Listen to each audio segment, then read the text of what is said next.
welcome to Grandma B's Busy Life. I'm Brenda and I'm so excited for today. I'm going to show you a basic bread recipe, but we are going to turn it into rainbow unicorn bread. I'm so excited for it.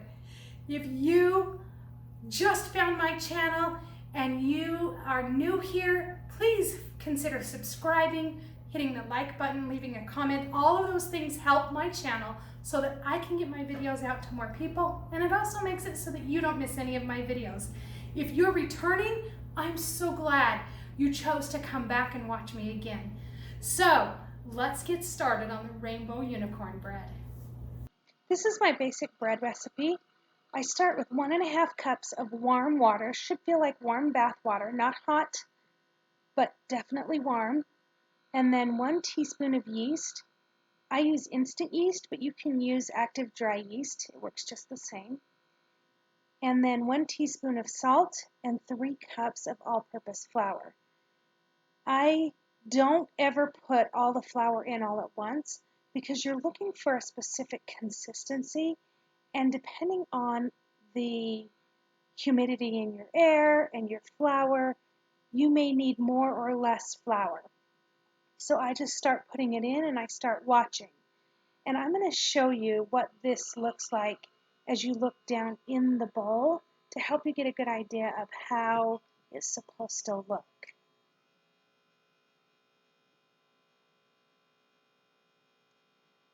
So it should, when it looks like this, it's too wet. So I'm going to add more flour. You don't want it sticking to the sides, but don't add in a whole bunch at a time. At first, start with half cups at a time. And then once it starts to get like this, you're only going to want to add about a tablespoon at a time. It's already starting to form a ball, and so it's getting very close. But it's still really sticking to the bottom. So I actually add 1 more tablespoon of flour at this point. It doesn't show that in the video, but I do add a tablespoon of flour at this point. And as soon as I do, and it gets all mixed in, it looks like this. It's pulling away from the side of the bowl, and it is forming a ball. Once it's like this, you want it to knead for about 5 minutes. And it'll be nice and satiny and elastic. Then after the 5 minutes, I'm just going to dump it into a bowl that has been oiled. You want it oiled so that as it rises, it'll slide up the edge of the bowl instead of sticking to the side of the bowl. That'll stop it from rising too much. So I just dump it into the bowl, and as you can see, that it comes out in one big ball, nothing left in the bowl. And I just turn it over a couple of times so that there's oil on all sides of the ball. And then I cover it with a bandana and just let it sit for about an hour and a half. Okay, now the dough is risen for about an hour and a half, and it's ready to be cut up and made into all the different colors. Oh, it's so soft. It feels so good. All right, I'm just going to cut it into, looks like I have 5 colors. They don't have to be perfectly divided, just close. If you just wanted to make regular white bread at this point, instead of cutting it apart, you would just roll it into a log shape and put it into a sprayed pan and leave it to rise until it's double. But right now I'm just starting to mix in the colors. I'm starting with purple, and then I'll move on to the next color. It takes a while to get the food coloring mixed in. If you just keep working with it, it happens. I want to be careful not to mix too much flour in. It takes a lot of mixing, and if I mix too much flour in, then the dough will be too tough. So just keep working with it, trying to work on the board without the flour. Sometimes it gets too elasticy. And if that's the case, just set it aside for a little bit and start on the next one, and the dough will relax, and then you can work with it again. So let's get the next one going.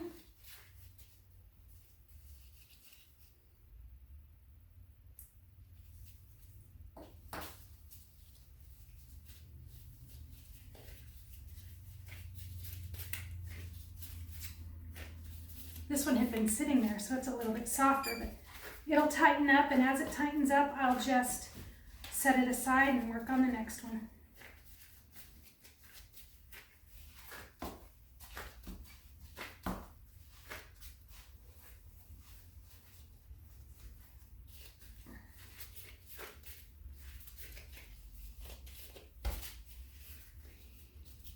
Okay, I'm going to do this with all of the colors, get them all mixed in, and then we'll come back as soon as they're all mixed in so I can show you how to put them together to make that beautiful swirl in the bread. It takes quite a bit of food coloring and quite a bit of mixing to get the colors really mixed in. And this blue got all over the place, but I'll show you after I get done mixing them all that it wiped up pretty well. But the gloves really helped, otherwise I would have had food coloring all over my hands.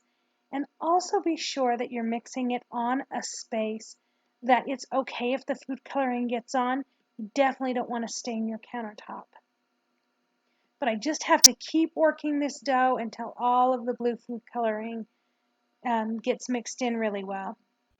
These gloves were kind of annoying. They were constantly slipping down and I had to keep pulling them up. Again, I was really glad that I had them because otherwise my fingers would have been all different colors. So it's almost mixed here. And now that it is, I'm just going to set it into a ball and set it aside and start working on the next color. They're all partially mixed because as they get tough, I set them aside and let them rest.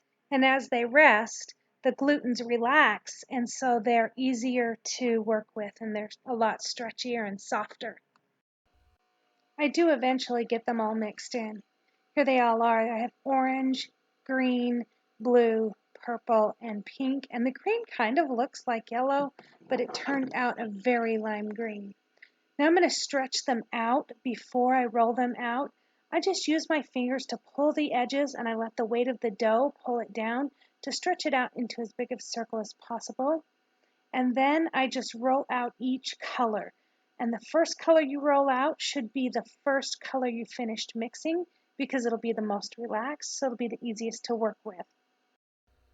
Once I get it rolled out pretty well, I'm just going to set it off to the side and start on the next color. I'm going to use the same technique of stretching and pulling to get it started and then get it rolled out really well. And then once I've got this color rolled out, I want to layer it on top of the first color. So the pink's on bottom, and I'm just putting the purple on top and stretching it to be the exact same size as the pink.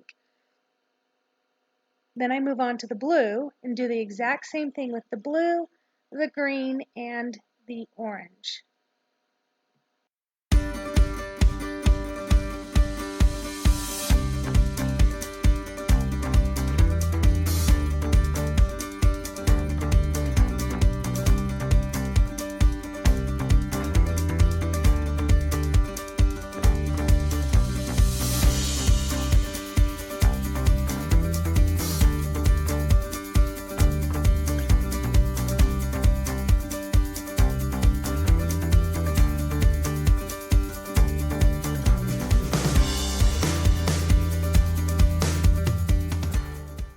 Now I'm just going to get them all stacked on top of each other, making sure that they're stretched to all about the same size. And then I'm also going to measure it with my pan to make sure that it's the right size. If it was a little too small, I would just roll the whole stack together with the rolling pin to make it a little wider. But it was the right size, so I went ahead and rolled it all up tight and put it in my pan. And I'm just going to leave it to rest for about an hour so it can double. This is what my board looked like after I cleaned it off. You see the little blue spot on my hand? The gloves didn't cover everything. But my board looks pretty good. A couple of stains, but I'm not too worried about them. It cleaned up pretty good. Okay, the bread is risen, so now I'm going to pop it in the oven. It's at 350 for about 25 to 30 minutes. Basically, when I can start to smell it, it's getting close. You want it to be golden brown on top, and when you thump it, to sound hollow. So I'm going to put it in the oven.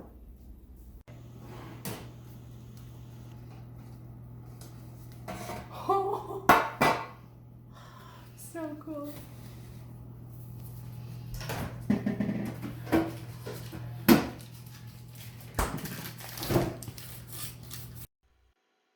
Melting the butter on top gives it a great flavor, but it also makes it look really pretty.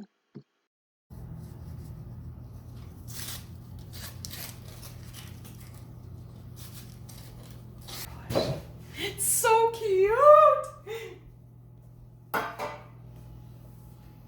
It turned out so cute. I cannot wait to cut it and see what the inside looks like. I mean, look at that end piece. All of the beautiful colors. Look at this! Oh my gosh, Becky. Oh, it looks so good. I'm so excited. Okay, here we go. I'm gonna cut into it. It's mostly cooled. You really should wait till it's all the way cooled, but I can't stand myself any longer. I want to try it. So, here we go. Oh, it's so cute. Look at it. Oh my gosh, it's so cute. Oh, let me taste it. I probably should put some butter and stuff on it, but I just can't wait. Tastes like white bread. Tastes the same. Oh, but it's so cute. So good. I decided to put some berry cream cheese and some raspberry jam on it and then make a little sandwich out of it. It was delicious and cute. Wasn't that fun? I am still giddy over it. It's so exciting. I am so grateful that you stuck around to the end, and please come back on Tuesdays and Saturdays to see all of the new videos, and have a great day. See you again soon.